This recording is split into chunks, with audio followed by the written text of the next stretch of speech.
Below, though the threads were in places blurred or broken, the outline could be seen of an anvil and a hammer surmounted by a crown with 7 stars. Skipping a little bit. "There are the emblems of Durin," cried Gimli. The emblems of Durin consisted of an anvil and a hammer surmounted by a crown with 7 stars. Some sources say that the anvil, hammer, and crown with 7 stars are the emblems of Durin, while other sources claim that the emblems of Durin consist of just the anvil and hammer, and the crown with 7 stars represent his lordship. 7 stars and their symbolism appear often in Lord of the Rings. Here, they can represent 2 things.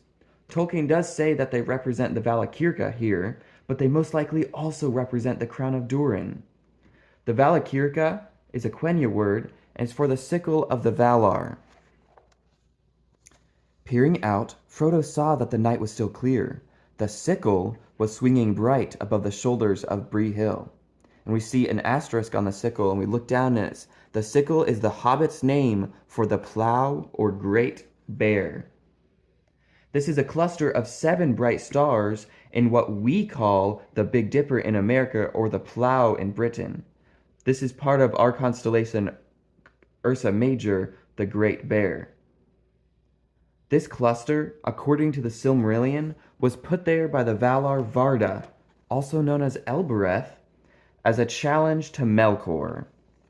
Then Varda went forth from the council, and she looked out from the height of Taniquetil, and beheld the darkness of Middle-earth beneath the innumerable stars, faint and far. Then she began a great labor, greatest of all the works of the Valar since their coming into Arda. She took the silver dews from the vats of Telperion, and therewith she made new stars, and brighter against the coming of the firstborn. And high in the north, as a challenge to Melkor, she set the crown of 7 mighty stars to swing, Valakirka, the sickle of the Valar, and sign of doom.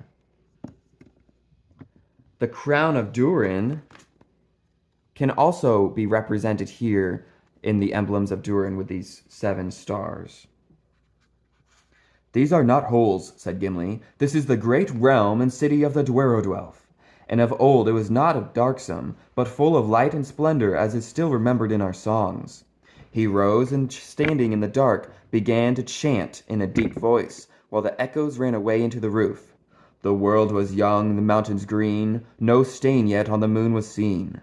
No words were laid on stream or stone, when Durin woke and walked alone. He named the nameless hills and dells, he drank from yet untasted wells. He stooped and looked in Mirrormere, and saw a crown of stars appear, as gems upon a silver thread, above the shadow of his head." As their legends go, Durin wandered alone until he stooped, and in a reflection saw this constellation over his head as a crown, which he took as a sign, and then established Khazad-dûm there. This is the east entrance. This may or may not be the same constellation as the Valakirka, but it could be, and it's just from the elves and dwarves' different perspectives. Despite the subtle differences from different sources in opinions, it is clear that as a whole, these emblems clearly represent Durin.